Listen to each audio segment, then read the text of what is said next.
आपल्या संस्थेच्या माध्यमातून तुम्हाला आम्ही 1,51,000 रुपये रोख स्कॉलरशिप देणार आहोत. This exam is just part of your life, it is not heart of life. पूर्ण वर्षभरामध्ये जो अभ्यास केलाय का, त्यापेक्षा उद्या 1 तास तुम्ही कसं सामोरं जाणार आहात हा सगळ्यात महत्त्वाचा मुद्दा आहे. पेपर सेंटरला कमीत कमी 1 ते 1.5 तास अगोदर जा. तर तुम्ही 90 ते 92 प्रश्न अटेम्प्ट करायला हरकत नाही. पेपर सोडत असताना तुमची ॲक्युरसी आणि स्पीड ह्याला बॅलन्स करा. ते चुकीचं वाचल्यामुळे त्याचा पूर्ण अर्थ बदलतो आणि उत्तर चुकीचं निघतं. तर मध्ये जर प्रश्न टाकले असतील तर गणित बुद्धिमत्तेच्या प्रश्नांना राऊंड करून ठेवा. मी जर खरोखरच तयारी करायची असेल तर लगेचच्या लगेच मेन्सच्या तयारीला लागायचं.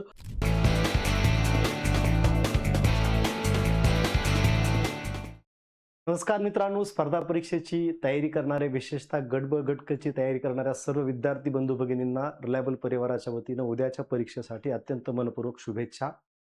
उद्या पेपरला सामोरं जाताना काही अतिमहत्त्वाचे मुद्दे मी काढलेले आहेत. मला असं वाटतं की पण तुमचा उद्या निकाल येण्यामध्ये किंवा तो पेपर काही प्रमाणात सोपा जाण्यामध्ये तुम्हाला याची मदत नक्की होणार आहे. पहिला महत्त्वाचा मुद्दा लक्षात घ्या मित्रांनो, की तुम्ही पूर्ण वर्षभरामध्ये जो अभ्यास केलाय का, त्यापेक्षा उद्या 1 तास तुम्ही कसं सामोरं जाणार आहात हा सगळ्यात महत्त्वाचा मुद्दा आहे. मी टेम्परामेंट विषयी बोलतोय. एकदम कूल आणि काम. पेपर सेंटरला कमीत कमी 1 ते 1.5 तास अगोदर जा. कुठलाही गोंधळ नकोय. अत्यंत शांत चित्तावस्थेमध्ये पेपरला जाणं गरजेचं आहे. ते प्रश्न उत्तरपत्रिका हातात पडल्यानंतर काही बेसिक गोष्टी अगोदर व्यवस्थित भरून घ्या. त्यामध्ये कुठलीही गडबड होता कामा नये. शांतपणे त्या गोष्टी भरून घ्यायच्यात. त्याच्यानंतर आणखीन आता पेपर सोडवताना जी स्ट्रॅटेजी आहे, त्या स्ट्रॅटेजीविषयी काही गोष्टी मला तुम्हाला बोलणं गरजेचं वाटतं. बऱ्याच लोकांना प्रश्न पडतो की किती प्रश्न सोडवले पाहिजेत. तर प्रश्न किती सोडवावेत हा पूर्णतः व्यक्ती सापेक्ष प्रश्न आहे. कारण एखाद्या विद्यार्थ्याचा फार जुना अभ्यास असतो. 90 पेक्षा जास्त प्रश्न त्याला सोडवण्याची पात्रता असते. जर फार जुना अभ्यास आहे आणि पेपर तुमच्या टापूतला वाटतोय, टप्प्यातला वाटतोय, तर तुम्ही 90 ते 92 प्रश्न अटेम्प्ट करायला हरकत नाही.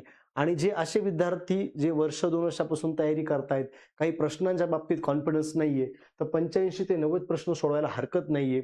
मात्र हे करत असताना, पेपर सोडवत असताना तुमची ॲक्युरसी आणि स्पीड ह्याला बॅलन्स करा. बऱ्याचदा काय होतं, आपली खूप स्पीड वाढवत जातो आपण पटपट 100 प्रश्न सोडवण्याच्या नादामध्ये. पुष्कळदा असं होतं की आपल्याला बरोबर असणारी उत्तरं सुद्धा आपण चुकून बसतो. त्याचं एकमेव कारण म्हणजे आपल्या डोक्यात चालणारी घाई.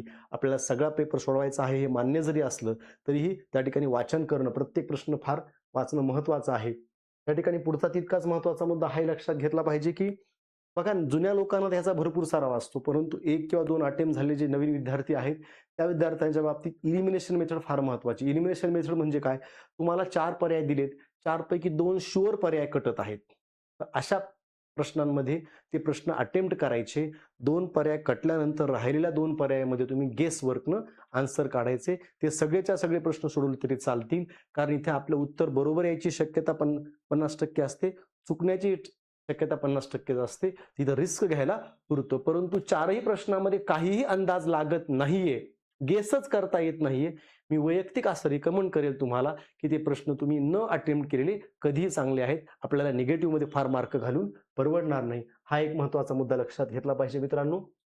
एक एलिमिनेशन मेथडचं एक साधं उदाहरण तुम्हाला सांगतो. UPSC 3 चा एक प्रश्न आहे. या प्रश्नामध्ये दिलंय की राष्ट्रीय विकास परिषद म्हणजे नॅशनल डेव्हलपमेंट काउन्सिलमध्ये कोणते घटक असतात. प्राईम मिनिस्टर असेल, वित्त आयोगाचे अध्यक्ष असतील, केंद्रीय मंत्रिमंडळाचे सदस्य आणि राज्याचे मुख्यमंत्री. या सगळ्या प्रोसेसमध्ये म्हणजे वित्त आयोगाच्या अध्यक्षांचा आणि राष्ट्रीय विकास परिषदेचा काहीही संबंध नाही. आता वास्तविक पाहता ही परिषद आता राहिलेली नाहीये, परंतु जुना प्रश्न आहे हा.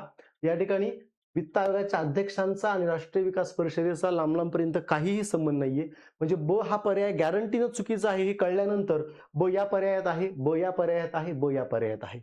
म्हणजे फक्त तुम्हाला एवढं उत्तर माहित असताना सुद्धा तुम्ही बाकीचा गेस करून तुम्ही अचूक उत्तर काढू शकले, ते म्हणजे अ क ड. याला म्हणायचं इलिमिनेशन मेथड.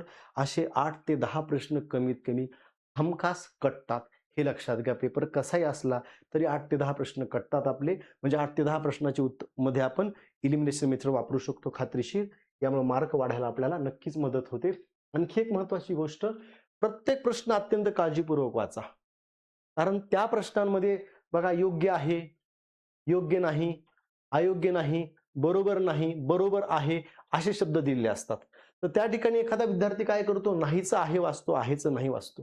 आणि याचा परिणाम ते चुकीचं वाचल्यामुळे त्याचा पूर्ण अर्थ बदलतो आणि उत्तर चुकीचं निघतं. वाचताना घाई अजिबात करायची नाहीये. प्रॉपरली वाचा, हे फार महत्वाचं आहे मित्रहो, लक्षात ठेवा. त्यानंतर आणखी तितकीच महत्वाची गोष्ट आहे, क्रॉस चेक करायचं आहे आपल्याला. क्रॉस चेक म्हणजे काय? तुम्ही उत्तर मार्क करताय. उत्तर मार्क करत असताना अगोदर क्रॉस चेक काय करायचं? एक एक्झाम्पल तुम्हाला सांगतो मी. पुष्कळदा गोंधळ काय होतो, एक आयोगाला असा एक प्रश्न समजा विचारला, इतका सोपा आयोग विचारत नाही, पण एक्झाम्पल म्हणून मी दिलंय. तुम्हाला असा प्रश्न विचारला, या आकृतीमध्ये किती त्रिकोण आहेत? आपण पटकन उत्तर काढतो. आपल्याला वाटतं फार सोपा प्रश्न पडला. आपण उत्तर काढतो, या आकृतीमध्ये 3 त्रिकोण आहेत. आणि असं केल्यानंतर लगेचच आपण 3 ला मार्क करतो. ॲक्चुअली उत्तर 4 आहे. पण आपल्या डोक्यात गडबड आहे, स्पीड आहे आपल्या डोक्यामध्ये आणि उत्तर प्रश्न फारच सोपा पडला, मला पटकन आलं. या घाई गडबडीमध्ये आपण उत्तर 3 त्रिकोण काढले आणि 3 नंबरच्या पर्यायाला टिक केले. ॲक्चुअली उत्तर 4 पाहिजे. हे गडबडीमध्ये होतं. याला मी म्हणतो क्रॉस चेक करा. म्हणजे जे उत्तर काढलंय तेच त्यालाच आपण टिक करतोय का, हे क्रॉस चेक करणं. आणि दुसरं एक क्रॉस चेक मला अत्यंत महत्त्वाचं वाटतं. ते क्रॉस चेक म्हणजे प्रश्नपत्रिकेवर समजा उदाहरणार्थ 12 नंबरचा प्रश्न आहे, त्याचं तुम्ही 2 नंबरचं उत्तर काढलंय.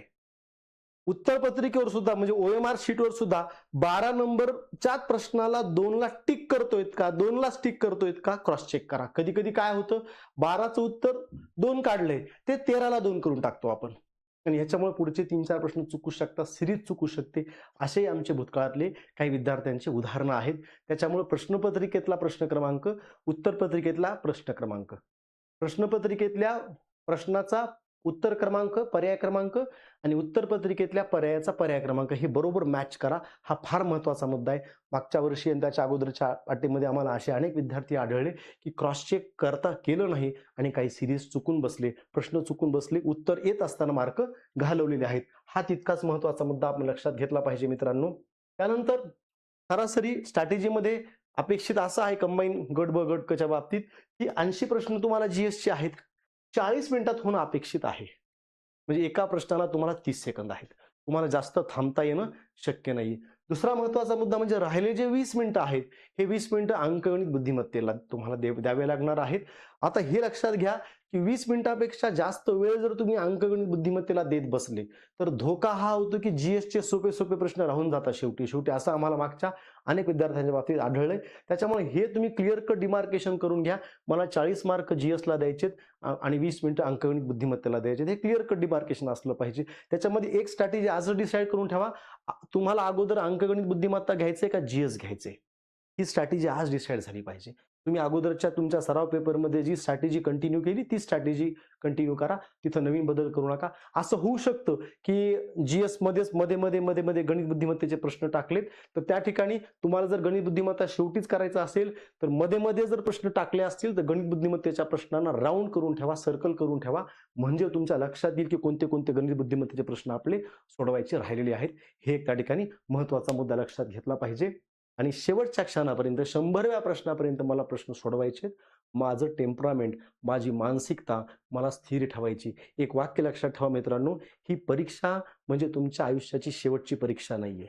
दिस exam is just part of your life, it is not heart of life. अशा अनेक परीक्षा येतील, अनेक परीक्षा जातील. परीक्षेची कधीही चिंता करायची नाही, टेन्शन घ्यायचं नाही. फार तर चिंतन करा, म्हणजे माझं कुठं चुकलं, मी आणखी काय बेटर करू शकतो, एवढाच विचार करायचा आहे. त्यामुळे परीक्षेची आजही चिंता करायची नाही. आणि आणखी एक महत्त्वाचा मुद्दा लक्षात ठेवा, तो म्हणजे पेपर झाल्यानंतर कुणाशीही डिस्कस करू नका पेपर कसा गेलाय. अजिबात डिस्कस करायची गरज नाहीये. कारण प्रत्येक जण म्हणतो पेपर लय भारी गेला. 100 पैकी काही लोकांना 100 पैकी काही लोकांना तर 102 ही पडतात, 105 ही पडतात, 98 पडतात, 97 पडतात. अर्धे लोक फेकत असतात, हे लक्षात घ्या. त्याच्यामुळे आपल्याला काही विचारायची गरज नाही, डिमोरलाइज व्हायची गरज नाही. घरी गेल्यानंतर जेव्हा कील तेव्हा बघूयात. लगेचच्या लगेच तुम्ही जर खरोखरच तयारी करायची असेल तर लगेचच्या लगेच मेन्सच्या तयारीला लागायचं. उशीर कतई करायचा नाही, अजिबात उशीर करायचा नाहीये. अजिबात त्या किती कुणाला मार्क पडले या भानगडीत पडायचं नाही. पेपर आल्याला ठेवून द्या, की आल्यानंतर बघूयात. लगेचच्या लगे मेन्सच्या तयारीला लागणं फार गरजेचं आहे. बाकी ब्लॅक पेन सोबत ठेवणं, ते चालतायत का नाही चेक करणं, हॉल तिकीट सोबत ठेवणं, आधार कार्ड सोबत ठेवणं, पाण्याची बॉटल सोबत ठेवणं, नाश्ता प्रॉपर करून जाणं, उद्या रिक्षानं जाणार असाल तर खिशामध्ये चेंज ठेवणं. रिकामे पैसे म्हणजे खिशामध्ये चेंज ठेवल्यामुळे रिक्षासोबत पुन्हा वाद होणार नाही. तुम्हाला खाण्यासाठी काही पदार्थ ठेवता आले, ॲपल वगैरे त्या गोष्टी करून जाणं, प्रॉपर नाश्ता करून जाणं, जेणेकरून तुमच्या पेपर देत असताना तुमची मानसिकता स्थिर राहील. हा फार महत्त्वाचा मुद्दा आहे. तर तुम्हाला पुन्हा एकदा माझ्याकडून, रिलायबल परिवाराकडून उद्याच्या परीक्षेसाठी अत्यंत मनःपूर्वक शुभेच्छा. मला खात्री आहे उद्याचा पेपर तुम्हाला निश्चितपणे सोपा जाणार आहे आणि कसाही गेला तर तुम्ही तुमचं मनोधैर्य हरू देणार नाहीयेत. जाता-जाता एक महत्त्वाची गोष्ट, उशीर करायचा नाही. मेन्सच्या अभ्यासाला लगेचच लागायचंय. तुम्ही यावर्षी जर जर तुम्ही यावर्षी कंबाईनमधून गट ब, गट क मधून जर राज्यात पहिले आले, तर आपल्या संस्थेच्या माध्यमातून तुम्हाला आम्ही ₹1,51,000 रोख स्कॉलरशिप देणार आहोत. पण एक छोटीशी अट आहे. अट एकदम छोटीशी आहे. आपण एक इंग्रजी व्याकरणाची बॅच सुरू करत आहोत 18 तारखेला. ₹5,000 फीस आहे, पण स्वागत मूल्य 90% ऑफ करून फक्त ₹500 बॅच आपण ठेवतोय. स्वतः मी बॅच घेणार आहे. 2 महिने बॅच चालेल. 2 ते 2.5 तास डेली चालतील. कंबाईन, गट ब, गट क, सरळ सेवा आणि बाकीच्या सगळ्या विषयांना कामी येईल अशी ती बॅच असणार आहे. 50 पेक्षा जास्त सराव परीक्षा, डेली सराव पेपर असणार आहे त्याच्यामध्ये. 10 फुल लेंथ सराव परीक्षा विथ डिस्कशन असतील या ठिकाणी. आणि जर तुम्हाला असं वाटलं शेवटी कुठल्याही क्षणाला सर मला बॅचचा काहीच फायदा झालेला नाहीये, तर मी तुम्हाला पूर्णच्या पूर्ण शुल्कही परत देऊन टाकणार आहे. कारण मला त्या पद्धतीचं दर्जेदार तुम्हाला कंटेंट द्यायचं आहे. तर तुम्ही बरोबर 18 तारखेला दुपारी 2 वाजता आपल्या रिलायबल छत्रपती संभाजीनगरला भेट द्यायची आहे. त्या बॅचची नोंदणी सुरू आहे. मी जास्त विद्यार्थी सुद्धा तुम्हाला त्या बॅचमध्ये ठेवणार नाहीये. मी फक्त 50 विद्यार्थ्यांची ती बॅच, एकच बॅच करतोय. ती बॅच जॉइन केली, तुम्ही राज्यात जर पहिली आली ती बॅच जॉइन करून, तर आपल्या संस्थेकडून तुम्हाला ₹1,51,000 ची रोख स्कॉलरशिप आपल्या संस्थेच्या पद्धतीने भेटणार आहे. मी तुमचं पुन्हा एकदा ऑल द बेस्ट म्हणतो. संस्थेच्या वतीनं पुन्हा एकदा तुम्हाला शुभेच्छा देतो. जय हिंद, जय महाराष्ट्र.